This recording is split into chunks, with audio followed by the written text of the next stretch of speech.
Welcome everybody to the Real Estate Expert Summit again. Our guest at this hour is Stuart Gethner, and Mr. Gethner has a company called Gethner Education, Coaching, and Consulting, and he works on strategies to scale your business, real estate business, partnerships, joint ventures, and strategic alliances. So, Stuart, welcome to the Real Estate Expert Summit. That's great, Chuck. First, I'm honored to be here. You guys do a great job. It's certainly my pleasure. Thanks for having me. Our pleasure. So why don't you tell us what you do and how you started doing what you're doing? I'm really interested in that.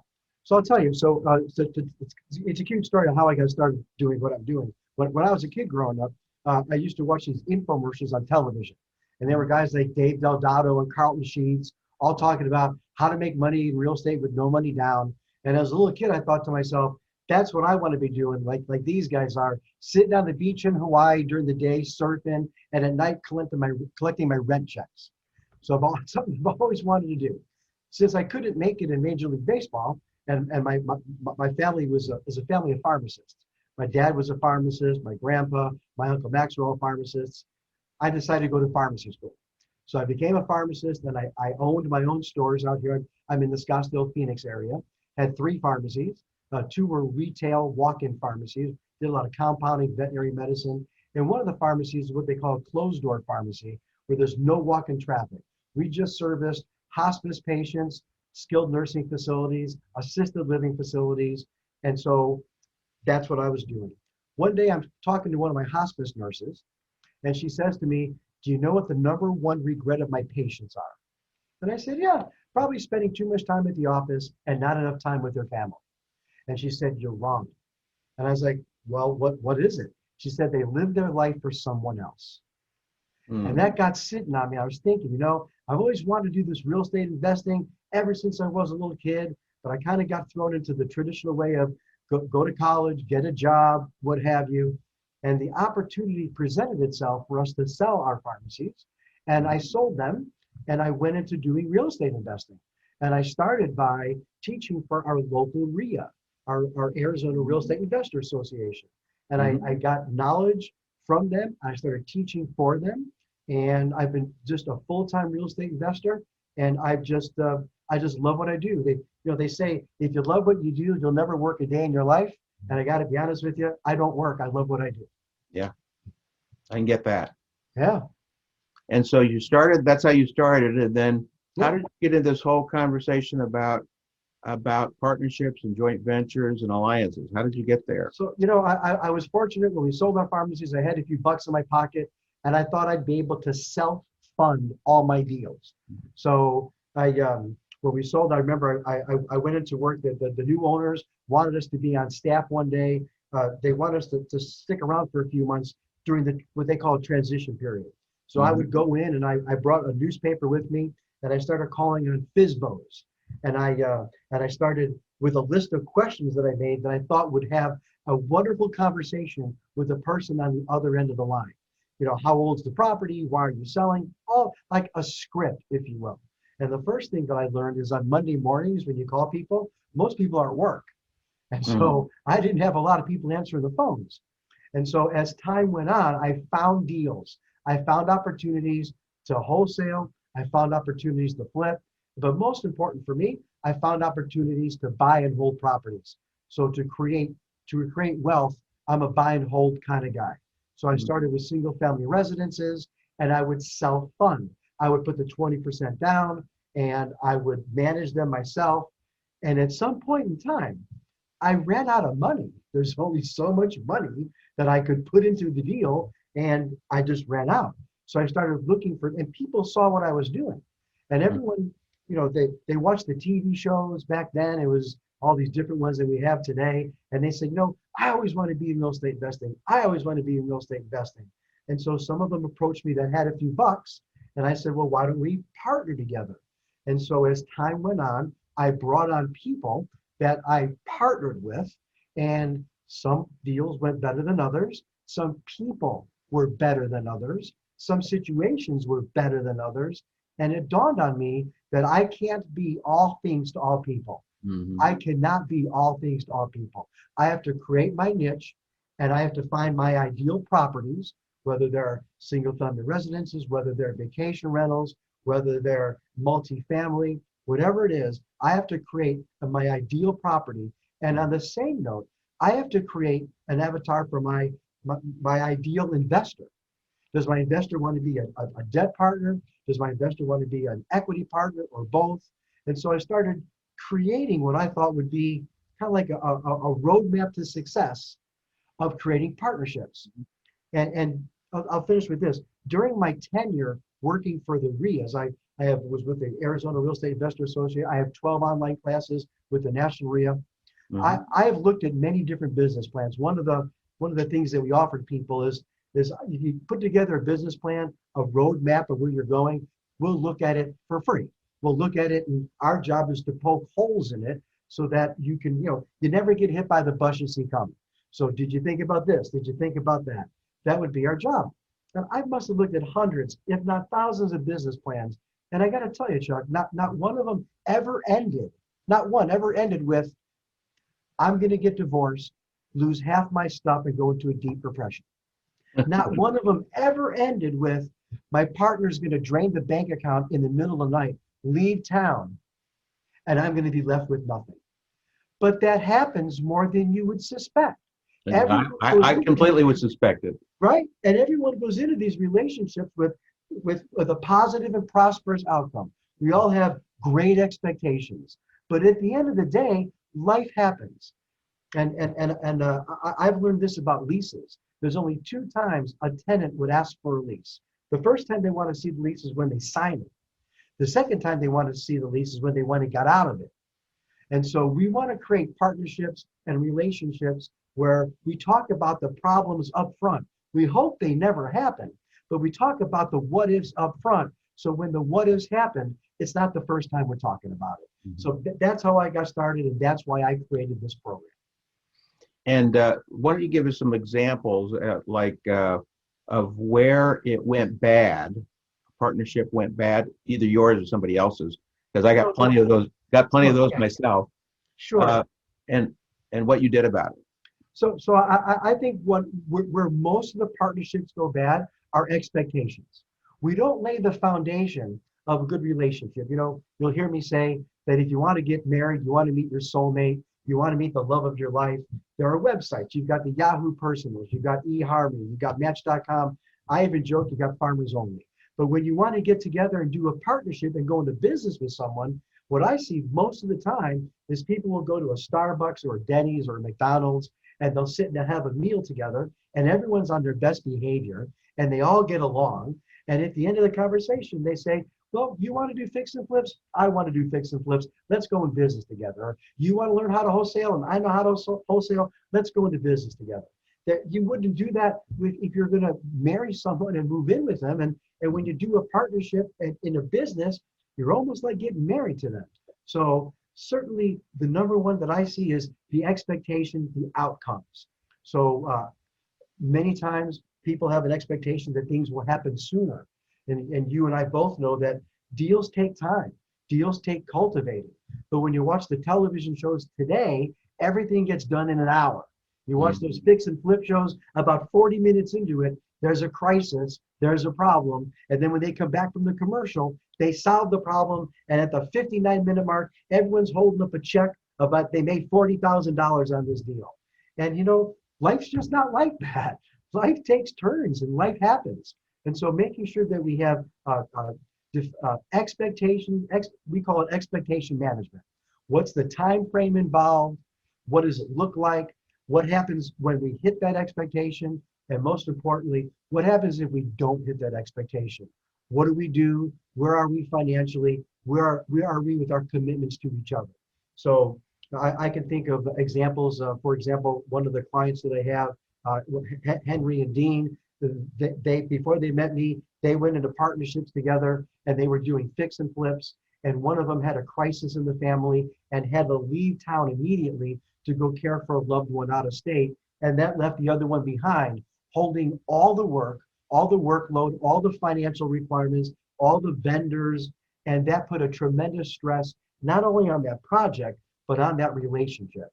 So, things happen, life happens, and there's not always a happy outcome. So it's unfortunate, but when we talk about it up front, that's the right way to handle pretty much any relationship, especially in business. So expectation management is a key item. Absolutely. What's some other key items that you work with? So I think another key item that we want to talk about is the roles that we play. I've been doing this for quite some time. I think 1998 is when I started with my first property. So I'm showing my age, even though I have a little gray hair, right? But all those years, I've been doing the books for my business. Mm-hmm. And here's how I did the books, being very honest with you. I wouldn't do anything until January of the following year. Then, as long as I had money in the bank account, all was good. And then in January, I would get all the previous 12-month statements. I'd sit in front of the television, and for 2 nights in a row, I would enter all the transactions for January. I would reconcile January. All the ACHs, all the checks that I wrote, I'd enter them in QuickBooks, and then I'd reconcile. When January was done, I did February. But it took me about 2 nights to do 12 months. That's how I did my books. And as I grew my business, I realized that I could do my books, but should I be doing my books? And the answer is no, not really. And so as I grew, I realized that the role that I play, like I mentioned, when you start a business, you do everything. And you have to, because there's limited funds, and you're the ones that everything falls on. You answer the phone, you walk the properties, you do the marketing, you raise the capital, you pay the bills, you take out the garbage, whatever it takes. But as we grow and we go into partnerships with others, we want to make sure that our roles are defined. So could I do the books? I could do the books. Should I do the books? Probably not. I'm really not a bookkeeper. That's not what I do. So does my partner do the books? Let's have that conversation. Are they an accountant? Are they a bookkeeper? Do they have the skill set? And if they don't have the skill set, then maybe we might want to find someone that does. So I learned this with my daughters. They're now in their 20s. But when I was a single dad. I had full custody of my kids. And when I would go to Sydney's parent-teacher conference, they always told me, Sydney is wonderful in poetry and in writing and in English. She's wonderful. But in math and science, so they would go, she was getting good grades up here, but in math and science, she's kind of down here. So you might want to get her a tutor so that we can bring her up to here. And I tried that. I brought her to one called like Lexington, where they teach you and they tutor you. And it was a battle. It was a struggle. She hated it. I hated taking her. There were times she didn't even want to get out of the car. And then it dawned on me, we don't all have to be great at everything. You wouldn't tell Tiger Woods to go get better at his math. You wouldn't tell Michael Jordan to go get better at his science. They would just pay someone to do whatever that was needed for them, right? And so it dawned on me that in our school systems and in our structure today, everybody wants to get an A and everybody's supposed to be good at everything, and we're just not. And so we may have some weaknesses. So when we go into these partnerships and these joint ventures, what are my strengths, Chuck, and what are your strengths? And most importantly, what are my weaknesses? What am I really not good at? And that's an ego test for many people, but it's okay for me to say, I could rip out carpeting with the best of them, but I can't lay carpeting with a darn, right? So we want to make sure that we know what our strengths are, what our partner's strengths are. We want to make sure that we know what our weaknesses is, what are their weaknesses, and what can we shore up on to do better? Can we shore up on our bookkeeping, or should we just hire someone? So defining the roles and knowing our strengths and weaknesses is key to a successful and lasting partnership. Yeah. And you can make a lot of money in joint ventures and partnerships, far more than you can make on your own, as far as I'm concerned. Absolutely. And you can, if you don't structure it right, if you don't do the setup, you don't do the analysis you're talking about, who's going to do what, that's really clear and everybody's in agreement on it, then from the get-go, then it can go bad. It can go bad just as easily as it can go good. So what do you do to you talked about you manage expectations, and then you have everybody be clear about what the roles are, and you're really clear who's good at what. So then I just keep going. So what else? What else do you work with your partners? And I know you work with other people too. So Sure. Well, everybody brings something to the table, whether, and it doesn't always have to be money. So I've got a partnership with some great folks, Art and Tamara, and I own a company that does property management. I am not a realtor, so I cannot manage your property. So if you want me to manage your property, I have to be a realtor, but I can manage my own properties. And that's what I bring to the table. Art is a general contractor. Tamara is a bookkeeper. And so we would all pitch in. Now, I'm in Arizona. In Arizona, sometimes, believe it or not, in the summertime, the air conditioning goes out. And so, and that's not a good thing. And so I get a phone call that says, hey, my air conditioning isn't working.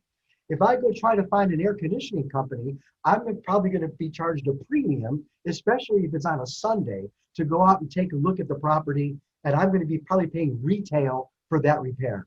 That repair is going to cost me at least $180, if not more. But because I've got a partner who's a GC, a general contractor, who knows this stuff, when I get that phone call, I call Art. And I don't have to wait for a week from Thursday to have the guy go out. I don't have to wait till next Tuesday. Art goes out right away. Why does Art go out right away? Not just because he's a great guy, because he is a great guy, but that's also his property. And those are also his tenants. And so when they have a backed up shower or they have a leaky faucet, we're able to repair things because Art brings that to the table.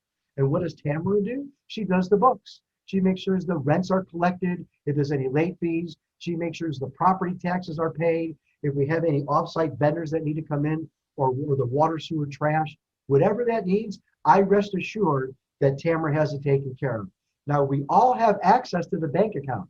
At any point in time, there's that trust factor. We can go in and just take a look at the bank account, what's being paid, and we all get monthly statements and we all get quarterly dividends.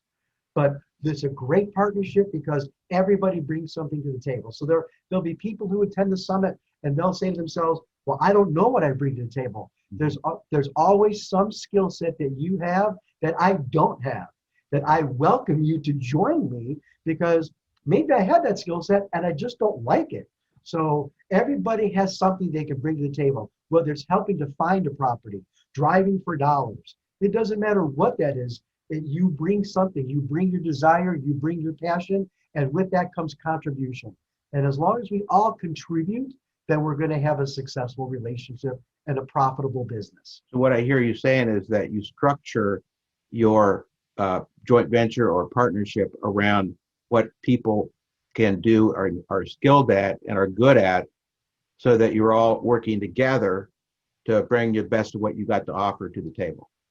Exactly, Chuck. And some people think it's all about the money. Well, I ain't got no money, so I don't bring anything to the table. And that's just not true. Everybody can bring something to the table, even if it's just driving for dollars, knocking on doors, helping with marketing, putting up bandit signs, whatever that is. Everybody can find a way to contribute so that everybody wins. Yeah, I've got a number of those people with kind of people in the deals I work on. They may not have any money, but they'll work their butts off, So, and they're invaluable. They're invaluable, and they make awesome joint venture partners. So, what happens if you're in a joint venture with somebody, and you all of a sudden something happens?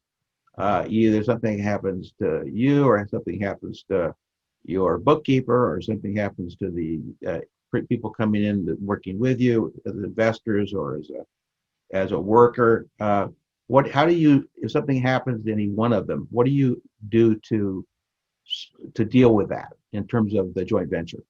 So that's a great question, by the way. And we always talk about it as if what if one of us gets hit by a bus or struck by lightning, right? And so those are the conversations we want to have up front before one of us gets hit by a bus or struck by lightning. So heaven forbid something should happen, we should always be in a situation that we're able to at least move forward 30, 60, 90 days, whether that's capital reserves of the bank or a backup plan for a bookkeeper. But where we come from, what we do in our joint ventures is we're completely transparent. And so we use software that when there's repairs going on, the tenant can log into the platform, log repairs. So the investors don't have to ask, how come you spent $5,000 on an AC unit on this property, or that they saw the repair come in needing a repair request. So everything we do is transparent.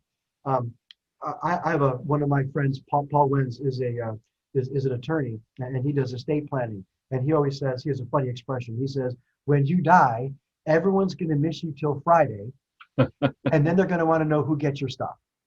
So the time to talk about when things go awry is before they go awry. So when we sit down and do a partnership together, we talk about that. Heaven forbid something should happen to me. You may not want my lovely bride as your partner. You may not want my kids to be sitting at the table with you when it's time to talk about the next quarterly meeting on what we're going to be doing next quarter. So we have those, we call them crucial conversations. We have those crucial conversations up front. We hope we never have to use them, but we want to put a contingency plan in just in case. I gotcha. So that's really, so you basically, you create the structure of the deal up front. You cover the bases before you even begin. Yes. So that you have a structure that works for everybody, where people bring stuff to the table, and you have a way to deal with somebody else, somebody in the joint venture or partnership not being around on Friday, right? So you right. Make sure you talk about that up front, and you deal with that before you have to deal with it in an emergency.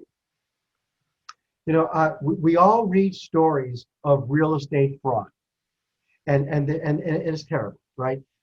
When I owned Pharmacies back in the day, one of my jobs in our partnership was I was the marketing guy. I would go out to doctors' offices and ask to bring in Einstein bagels, or can I bring in lunch? Because we had everything the big chains didn't. I'm a certified fitter. We had wrist splints, neck splints, back braces, whatever it was. But when I would go, and I would call on vet, if your name had a doctor in front of it, chiropractor, veterinarian, dentist, surgeon, it didn't matter. We had something for your patients. I would knock on the door and ask to bring in a lunch or a breakfast. And there would always be someone up front. The receptionist, we call that person the gatekeeper. They'd be dressed professional. They'd have a smock or what have you with a name badge on. And they'd always look at me and they go, why do you want to see the doctor? Right? There was that threshold of entry. And when I tell that story, I equate it to real estate investing. For real estate, to be a real estate investor, there is no threshold of entry. All you need is a pulse. You can go down and print business cards and you're a real estate investor. So we're familiar with all the not so good stuff that goes on out there. And that amazes me, because this is such a clean business that we can make very good money, become rich just by doing things above board with transparency, with ethics and integrity.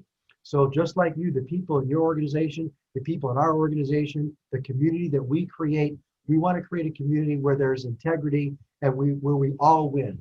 So let's do that up front. And there will always be something, a bump, a hiccup in the road, something that we didn't think of.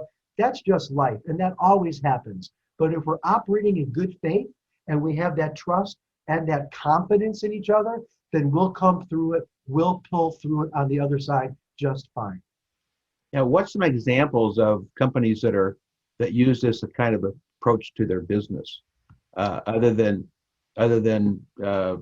smaller companies, you know, like, I mean, what's some examples of companies? Sure. Well, let me tell you one of my favorites. So I like Coke, regular leaded Coca-Cola. I don't drink it too much because I got to watch my figure, but I'm a big Coke fan.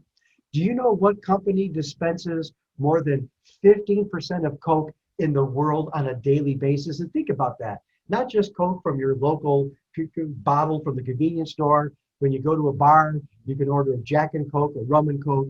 Around the whole world, 15% of all Coke dispensed is dispensed by one company daily.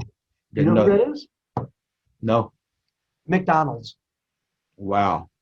So they have a partnership, a joint venture where they work together. Kentucky Fried Chicken was recently working with those Cinnabon, and they were giving away 4 Cinnabons when you would get a bucket of chicken at KFC. So there are big companies out there that find ways to work their partnerships, work their joint ventures, do strategic alliances, and they do that in harmony with each other. And as time goes on, maybe they decide, McDonald's might decide one day they don't want Coke anymore. Maybe they want Pepsi. Don't know. But their big companies use these strategies, not just little guys or little guys like us, and they're very effective because they have lawyers, contracts, clearly defined what they're going to do. And once the paperwork gets done and they put it out to the marketplace, they do very well for themselves. And so now when you go out and you watch your TV commercials or you watch your advertising, start looking at different companies who are pairing up with other companies. I was just online today. One of my daughters wants to refinance her car loan. So I went on to Chase to see if they would do a refi for a car loan. And I think that I saw they're working with Carvana. And Carvana is that vending machine. So it's happening right before our very eyes where people are getting creative because they want a bigger market share, and they're each leaning on each other's customer base to bring them exponential growth. So we see that with big companies. There's no reasons like why people like you and I know you and I already do that, but those that attend, there's no reasons when you come to the summit, right? And whether we're in person or how we do breakout rooms, there will be other people there that are looking for people just like you to help them scale, to help them grow, or even just to help them start. There's opportunity all around us. That's why everyone should be at that summit, because we're going to find like-minded people that are looking to accomplish similar things, and we can joint venture with them together. Yeah, and I just struck by this as you're talking. There's opportunity when anything shifts. There's opportunity in every market when anything shifts. And we're in one of the biggest shifts of our lifetime. We don't know what it's going to look like at the other end. So this is an opportunity right now to begin to create a future based upon, don't have to have all the answers, but I can find somebody that I can work with. That's right. Right.